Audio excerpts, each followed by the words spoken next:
রাজনীতিতে আমরা দেখেছি যে তরমুজ বলতে বোঝায় বাইরে সবুজ ভেতরে লাল। একটা সময় ছিল যখন এটা বহুল প্রচলিত ছিল, কিন্তু তরমুজ একটা শাঁসালো মিষ্টি ফল এবং এই গরমকালে তীব্র দাবদাহে যখন তাপমাত্রা প্রায় 39-40 ডিগ্রি সেন্টিগ্রেড ছুঁই তখন তরমুজের কিন্তু গুরুত্ব অপরিসীম। মনে রাখতে হবে তরমুজের ক্ষেত্রে আমরা জানি যে পৃথিবীতে 3 ভাগ জল 1 ভাগ স্থল, তরমুজের কিন্তু 92% হচ্ছে জল এবং বাকি 6% যেগুলো আছে সেগুলো শর্করা। তা শর্করার যে ক্ষেত্রে যে জিনিসগুলো রয়েছে, অ্যান্টিঅক্সিডেন্ট প্রচুর পরিমাণে থাকে, আর ফ্লেভোনয়েডস থাকে এবং লাইকোপিন নামে একটি জিনিস থাকে। তাছাড়াও থাকে প্রচুর পরিমাণে পটাশিয়াম, এবং এই জন্য তরমুজের ক্ষেত্রে কিন্তু আমরা অনেক গুণাগুণ লক্ষ্য পাই, এবং তার মধ্যে একটা হচ্ছে অ্যান্টিঅক্সিডেন্ট প্রপার্টি।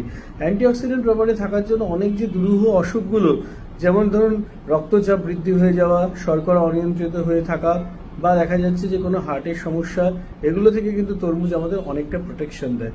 পিপাসা তো মেটায়, কিন্তু এক্ষেত্রে বলবো যে আমাদের যে সলিউশন, আইসোটনিক সলিউশনের প্রয়োজন শরীরে, যেটা 0.9% সোডিয়াম ক্লোরাইডের ঘনত্বের সমান।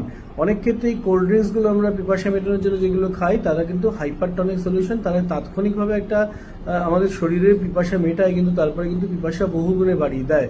তরমুজের ক্ষেত্রে শর্করা নিয়ে একটা প্রশ্নবোধক চিহ্ন থাকে, যে অনেক ক্ষেত্রে যাদের ক্ষেত্রে অধিক পরিমাণে যারা তরমুজ খেয়ে থাকেন তাদের ক্ষেত্রে কিন্তু শর্করার পরিমাণ বাড়তে পারে। তাই তরমুজ কিন্তু নিয়ন্ত্রিতভাবে খাওয়া উচিত। তরমুজের বীজ খেলে ক্ষতি হবে না লাভ হবে নিয়ে বহু বিতর্ক হয়েছে, দেখা গেছে এগুলোর মধ্যেও অ্যান্টিঅক্সিডেন্ট প্রপার্টি আছে এবং এগুলো কখনোই ক্ষতিকারক নয়। তবে তরমুজের ক্ষেত্রে আমরা সবসময় বলবো যে বিভিন্নভাবে তরমুজ খাওয়া যেতে পারে, কিন্তু একসাথে অনেকটা পরিমাণে তরমুজ খেয়ে ফেললে কিন্তু তখন দেখা যাবে যে পটাশিয়াম এবং শর্করা এই দুটোই কিন্তু শরীরের মধ্যে বাড়তে পারে। তাই তরমুজ নির্ভয়ে খান, অত্যন্ত ভালো একটা ফল এবং বিশেষ করে শাঁসালো ফল। কখন খাবেন, এটা খালি পেটে খাওয়া যেতে পারে, সকাল থেকে সন্ধ্যের মধ্যে যে কোনো সময় আপনারা খেতে পারেন। এবং তরমুজ একটা শীতলতা দেয় এবং তার সাথে অ্যান্টিঅক্সিডেন্ট প্রপার্টি, ভিটামিন এ এবং অন্যান্য ভিটামিনগুলোর সাথে পটাশিয়াম যথেষ্ট পরিমাণে দেয়।